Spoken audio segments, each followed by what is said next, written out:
और सीरिया के बाद अब बात हम कश्मीर की करेंगे, जहां पिछले कुछ दिनों तक दक्षिण कश्मीर के भी हालात सीरिया जैसे हो गए थे, लेकिन अब भारतीय सेना ने इन आतंकवादियों के खिलाफ सर्जिकल स्ट्राइक करनी शुरू कर दी है। सेना ने पिछले हफ्ते ही कश्मीर में अलग अलग जगहों पर 10 आतंकवादियों को मारा है। इनमें हिजबुल मुजाहिदीन का कमांडर सब्जार अहमद बट भी शामिल था। आज हम आपको एक तस्वीर दिखाना चाहते हैं। आपको याद होगा, आतंकवादियों ने अपना एक ग्रुप फोटो पिछले साल सोशल मीडिया पर शेयर किया था। दरअसल आतंकवादी अपनी ऐसी ग्रुप फोटो के माध्यम से सुरक्षा बलों को चुनौती देना चाहते थे। इस तस्वीर में कुल 11 आतंकी दिख रहे थे, जिनमें बुरहान वानी भी शामिल था।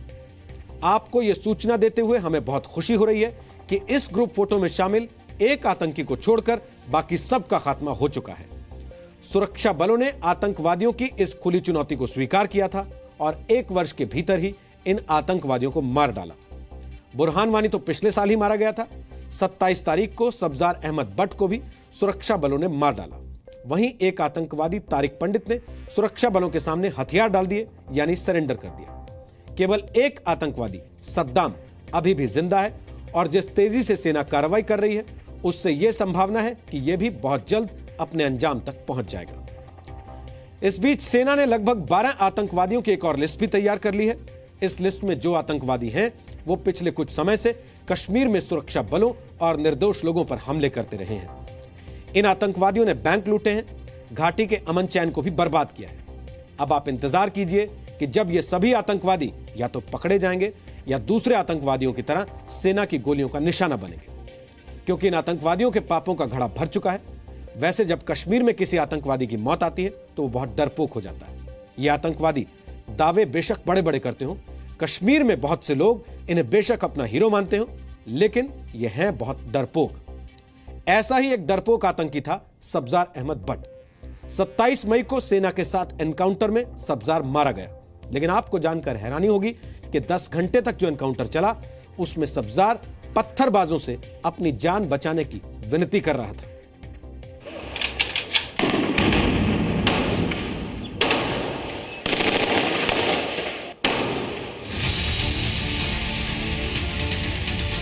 हिंदुस्तान में बैठे ऐसे पाकिस्तान प्रेमी जो हिजबुल कमांडर सब्जार अहमद बट को अपना हीरो मानते थे, आज उनके मातम मनाने का दिन है, क्योंकि आज हम वो खुलासा करने जा रहे हैं जो साबित करेगा कि आतंकी सब्जार खुद को बचाने के लिए अपने साथियों को ढाल बनाना चाहता था। खुद को आतंक का आका बताने वाले हिजबुल मुजाहिदीन का कमांडर अब्दुल सज्जाद बट इतना कायर निकला कि जब उसे सेना ने चारों तरफ से घेर लिया तो वो छुपा रहा। इस दौरान उसने एक भी गोली नहीं चलाई, क्योंकि उसे डर था कि जिधर से वो गोली चलाएगा सेना उधर से फायर करेगी और उसका काम तमाम हो जाएगा। कायर और घबराए हुए सब्जार को मौत का डर इस कदर था कि उसने खुद को बचाने के लिए पत्थरबाजों को सामने करने का प्लान बनाया। सूत्रों के मुताबिक आतंकी सब्जार ने खुद को सेना से बचाने के लिए पत्थरबाजों को अपने मोबाइल फोन से मैसेज लिखा। मुझे सेना ने घेर लिया है, तुम लोग सेना को मुझ तक मत पहुंचने देना, सेना पर पत्थर फेंको और मुझे बचा लो। सब्जार ने जो मैसेज पत्थरबाजों को भेजा, उससे उसको कोई बड़ी मदद नहीं मिल पाई, क्योंकि सेना की तैयारियों के आगे आतंकियों के दोस्त पत्थरबाजों की तैयारियां कम पड़ चुकी थी। हिजबुल कमांडर सब्जार और उसके साथी फैजान को घेरने के बाद सेना ने दोनों आतंकियों को सरेंडर करने के लिए कहा। आतंकियों ने कोई जवाब नहीं दिया, ना ही गोलीबारी की। दरअसल आतंकी गोलीबारी न करके ये जाहिर करना चाह रहे थे कि वो वहां छिपे ही नहीं। जाहिर है सेना की कार्रवाई का आतंकियों पर खौफ था और वो बचने का रास्ता तलाश रहे थे।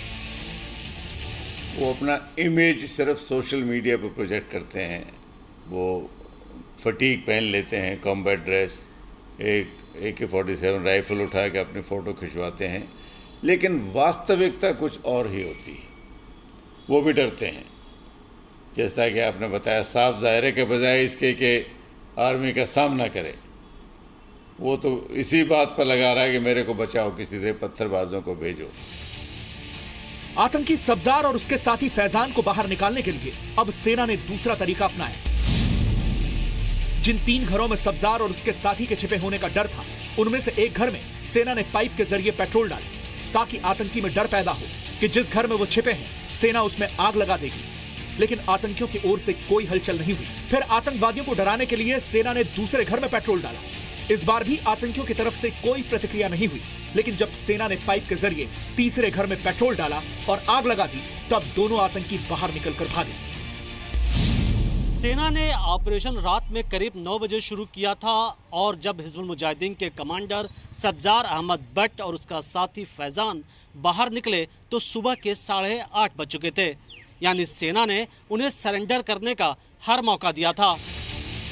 दोनों आतंकियों के बाहर निकलने के बाद सेना ने जवाबी कार्रवाई की, जिसमें दोनों मारे गए। जिस घर से दोनों आतंकी निकले, सेना को वहां से बड़ी संख्या में AK-47 और इंसास राइफल मिली।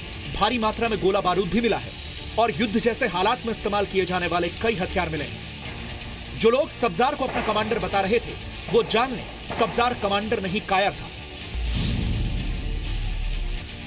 जो पत्थरबाज सब्जार को अपना हीरो मानते थे, वो जान लें, सब्जार उन्हें अपने लिए ढाल बनाता था। तो ये सेना की नई स्ट्रेटजी है, आतंक को मारो और उन्हें हीरो नहीं, जीरो साबित करो।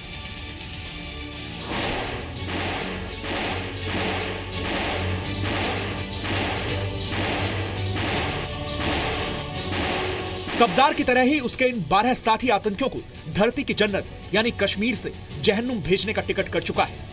अब इंतजार सिर्फ इस बात का है कि मौत की ट्रेन के लिए इन आतंकियों का टिकट कब तक वेटिंग से कंफर्म होगा। बुरहान वानी और सब्जार अहमद भट्ट का नाम आपने सुना होगा, लेकिन ये वो 12 आतंकी हैं जो अब घाटी में बचे आतंकियों के लिस्ट में सबसे ऊपर हैं और यही है सेना के सबसे बड़े दुश्मन। 12 आतंकियों में से 9 आतंकी A++ कैटेगरी के यानी सबसे बड़े आतंकी हैं। अबू दुजाना उर्फ हाफिज, डिविजनल कमांडर दक्षिण कश्मीर, आतंकी संगठन लश्कर-ए-तैयबा, दिसंबर 2014 से एक्टिव। अल्ताफ डार उर्फ काचरू, डिस्ट्रिक्ट कमांडर कुलगाम, जम्मू कश्मीर, आतंकी संगठन हिजबुल मुजाहिदीन, दिसंबर 2006 से एक्टिव। बशीर वानी उर्फ लश्कर, डिस्ट्रिक्ट कमांडर अनंतनाग, जम्मू कश्मीर, आतंकी संगठन लश्कर-ए-तैयबा, अक्टूबर 2015 से एक्टिव। शौकत टक उर्फ हुजैफा, डिस्ट्रिक्ट कमांडर पुलवामा, आतंकी संगठन लश्कर-ए-तैयबा, अक्टूबर 2011 से एक्टिव। रियाज नाइक उर्फ जुबैर, डिस्ट्रिक्ट कमांडर पुलवामा, आतंकी संगठन हिजबुल मुजाहिदीन, दिसंबर 2012 से एक्टिव। जाकिर रशीद भट्ट उर्फ मूसा, डिविजनल कमांडर दक्षिण कश्मीर, आतंकी संगठन हिजबुल मुजाहिदीन, जुलाई 2013 से active. Abu Hamas, divisional commander, आतंकी संगठन जैश-ए-मोहम्मद, 2016 से एक्टिव। वसीम उर्फ ओसामा, कमांडर शोपियां, जम्मू कश्मीर, आतंकी संगठन लश्कर-ए-तैयबा, मार्च 2014 से एक्टिव। बुरहान वानी के ग्रुप का आतंकी। सद्दाम पद्दार उर्फ जैद, डिस्ट्रिक्ट कमांडर शोपियां, आतंकी संगठन हिजबुल मुजाहिदीन, सितंबर 2015 से एक्टिव। 9 आतंकवादियों के अलावा 3 और टेररिस्ट 2015 से कश्मीर में आतंकी गतिविधियों में शामिल हैं।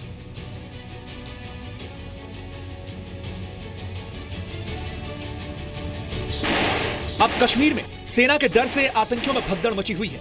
वजह यह भी है कि सेना का सबसे बड़ा टारगेट वो आतंकी हैं जो हिजबुल या फिर लश्कर का कमांडर है। सेनाओं ने बोला है वो उनको भी टारगेट करेंगे। ऐसी बात को सार्वजनिक करने का भी फायदा है कि ये लोग अभी और डरेंगे और इनकी विजिबिलिटी जो खासकर सोशल मीडिया में होती है वो और भी कम हो जाएगी। सीमा पार से पैसे और हथियार लेकर कश्मीर में आतंक फैलाने वाले पाकिस्तान के आतंकियों में एनकाउंटर का डर इतना ज्यादा है कि कोई भी हिजबुल मुजाहिदीन का कमांडर बनने को तैयार नहीं है। सबसे पहले खबर आई कि रियाज नाइकू को नया हिजबुल कमांडर बनाया जा सकता है। सूत्रों के मुताबिक अब हिजबुल मुजाहिदीन के शोपियां के डिस्ट्रिक्ट कमांडर सद्दाम ने चीफ बनने का दावा ठोक दिया है। हिजबुल से आतंकी जाकिर मूसा के जाने के बाद अब आतंकियों में नई लड़ाई शुरू हो गई है। एक आतंकी का दावा यहां तक है कि इसी वजह से सब्जार अहमद का एनकाउंटर कराया गया। हमने साफ साफ बोला था कि हमारे रास्ते में मत आओ या शेरे के रास्ते में मत आओ। हमारे रास्ते में जो भी आएगा उसका ही हाल होगा। जो त्राल में आज सब्जार भाई का हुआ, ये सब्जार भाई जो कर रहा था बहुत गलत कर रहा था। इसने त्राल के हमारे नए मुजाहिदीन को अपने साथ मिलाकर हमारे साथ बगावत की। उसका अंजाम आप लोगों ने देख लिया। पुलिस को भी इन लोगों की छुपने की खबर हमने ही फराहम की। जाकिर मूसा के बगावत के बाद अब कश्मीर में आतंकी खुद ही एक दूसरे की मौत का इंतजाम कर रहे हैं। ये सेना और कश्मीर दोनों के लिए अच्छी खबर है।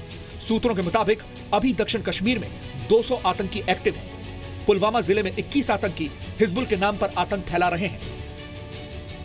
कश्मीर में सेना इस समय जबरदस्त फॉर्म में है। बड़े इलाके में घेरा डालने, आतंकवादियों को तलाश करने और उन्हें मारने के अभियानों को लंबे अरसे बाद दोबारा शुरू किया गया है। आने वाले दिनों में इन अभियानों को बड़े पैमाने पर और बड़े इलाकों में चलाया जाएगा।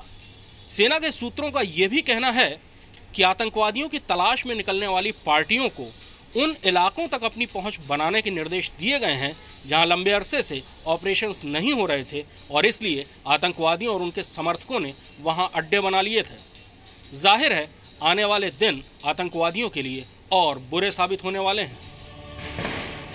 फिलहाल जिस रफ्तार से सेना आतंकियों को खत्म कर रही है, जल्द ही कश्मीर में आतंकी जमीन के ऊपर नहीं 6 फीट नीचे मिलेंगे। मनीष शुक्ला और कृष्ण मोहन मिश्रा के साथ ब्यूरो रिपोर्ट, जी मीडिया।